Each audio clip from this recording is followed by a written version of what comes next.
Hello, my name is De-bitterized. I am the General Manager and Beverage Director for the upcoming Kingfisher in beautiful Golden Hills, San Diego.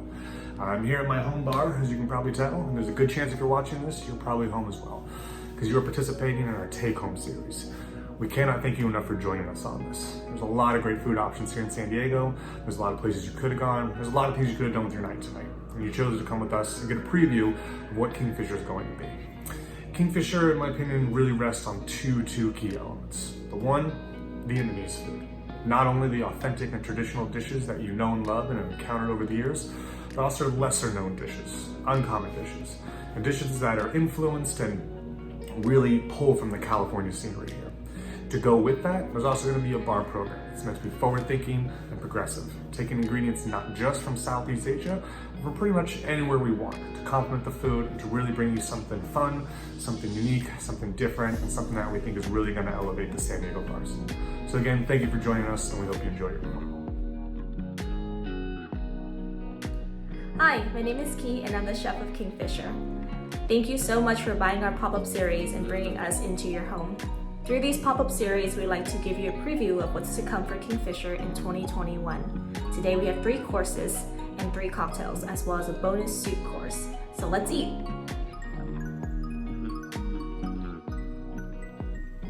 Hey folks, got a couple quick instructions here for those cocktails. If you've just gotten home, you might be setting the table, you might be pulling up these videos starting to watch them. Go ahead and take all 3 of those cocktails and put them in the fridge. Just let them sit. They've already been chilling in our fridge as they're made fresh today before you picked them up, but put them in your fridge helps bring the temperature down just a little bit more. You do not need to pour them over ice. However, if you want to, you're more than welcome to. There might be a little separation between the ingredients as you travel. That's totally natural. You can give them a little shake inside of the glass. It'll be good to go. If you want to drink it out of that container it came in, that's totally fine as well. Or if you have something like a coupe glass, martini glass, or any glass for that matter, you're more than welcome to pour it in there as well. And then just add your garnish. Cheers.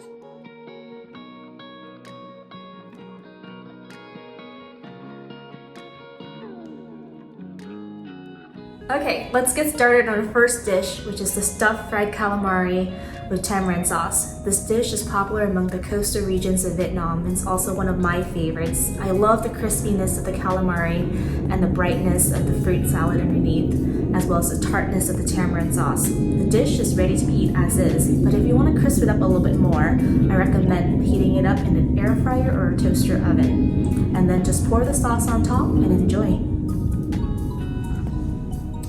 Hey folks, it is time for your first cocktail. Now this first cocktail I think really highlights the direction that the bar program is going to go in, because it takes some traditional Southeast Asian flavors and it pulls in 2 completely out of nowhere flavors from somewhere on the other side of the world. So we start with a Jujube tea infused vodka. The vodka allows us a lot of flexibility. You can really have a lot of fun with vodka and what you want to put inside of it. Jujubes are sometimes called the Chinese date. They're chewy, they have a pit, and you see them a lot in sweets and desserts. But that's not going to be the main flavor standing out here. If anything, it's a background flavor. The main flavor is the Hami melon, which is sometimes called the snow melon and comes from China. The snow melon is part of the muskmelon family, which also includes the cantaloupe and the honeydew. So it's got a lot of those common flavors, but it definitely stands out on its own. We then bump it up with some lemon juice to give it some citrus, and then we add 2 different Italian liqueurs to really help round it out. The first one is Italicus, which is going to be a bergamot liqueur. For those unfamiliar with bergamot is like a lemon and a bit of orange combined together. And then the other one is called Ramizzotti Rosata, which is going to be a rose and hibiscus liqueur. We actually mix these 2 liqueurs together to create its own unique flavor, and that really rounds out all the flavor. So you've got a fruity, delicious, really just kind of upbeat cocktail to start you off. Enjoy.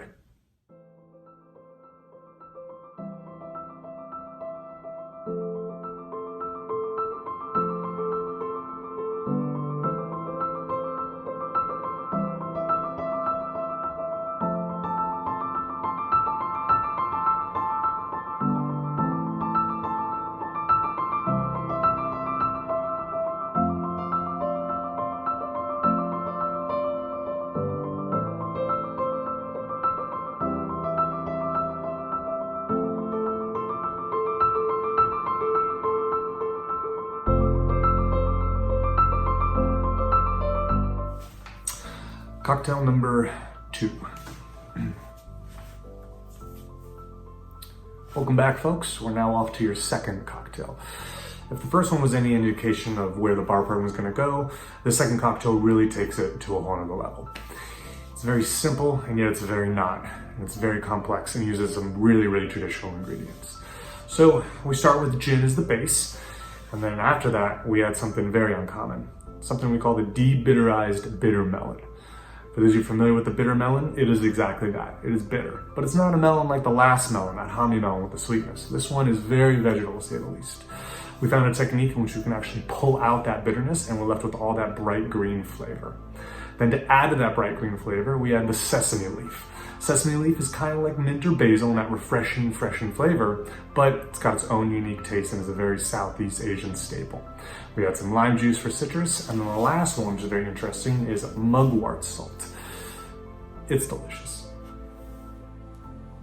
Thank you, David. That was an incredible introduction to the second cocktail. I love the de-bitterized melon and the mugwort and how well it pairs with our second dish. So our second dish, we have 5 elements. We have the lemongrass pork sausage, the woven vermicelli noodles, the herbs, pickles, and sauce. What I would like for you to do is take some of the vermicelli noodle, place the pork sausage in the middle, some herbs, pickles, and wrap it like a taco, and then dip it into one of the 2 sauce. So the first sauce we have is a traditional Vietnamese fish sauce, which is lighter and a little bit tangy. The second sauce is the nướng cuốn sauce. It's more savory. It's made from chicken and other secret ingredients. And then you can alternate between the dipping sauce that way. Well, a third option you can do is caveman style, which means you can just pour the light Vietnamese fish sauce all over your dish and then mix it up all together and eat it as is. Either way, I think you will enjoy the flavor and the compliments of the cocktail that comes with it.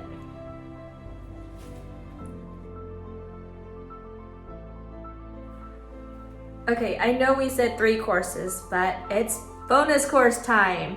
So this one is one of my favorites as a child. It's rolled cabbage soup, and there's chicken inside of the rolled cabbage. It's a great warm way to end the meal, and I hope you enjoy.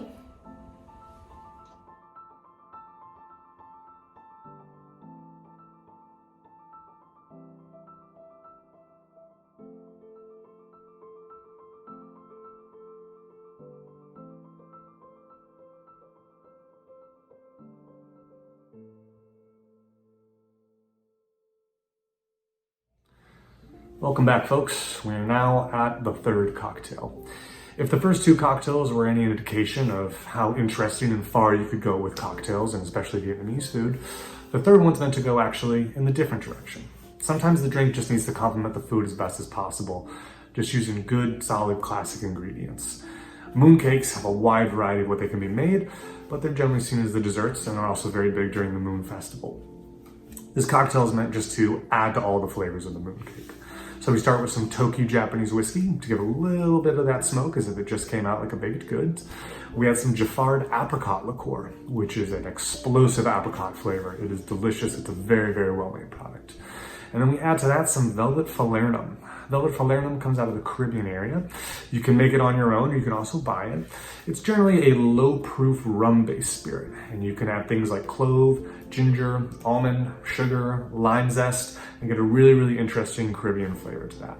All of those flavors really bump up what the mooncake has going on, and then we add some lime as well because we need a little bit of lime in there. Finally, a little bit of grapefruit bitters to add an extra citrus touch to it, and you have a drink specifically designed to complement a specific dish.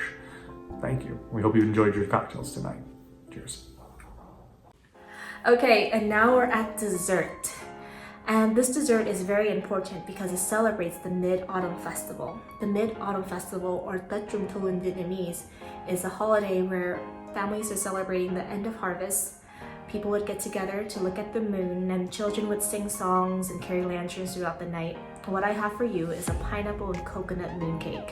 It's a little bit non-traditional, and I hope you can enjoy that with a cocktail. So after tasting the cocktail and the mooncake, we have another surprise, which is our house blend tea. It's a non-caffeinated chrysanthemum, goji berry, and calendula tea. Please enjoy it to end your night, and thank you so much for purchasing this pop-up series dinner, and I hope to see you again soon.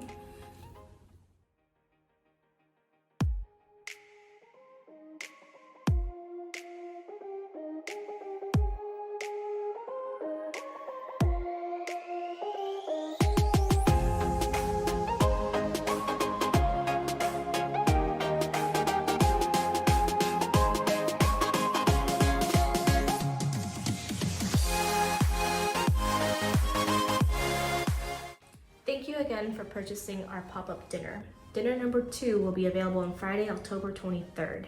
Please tell your friends and family.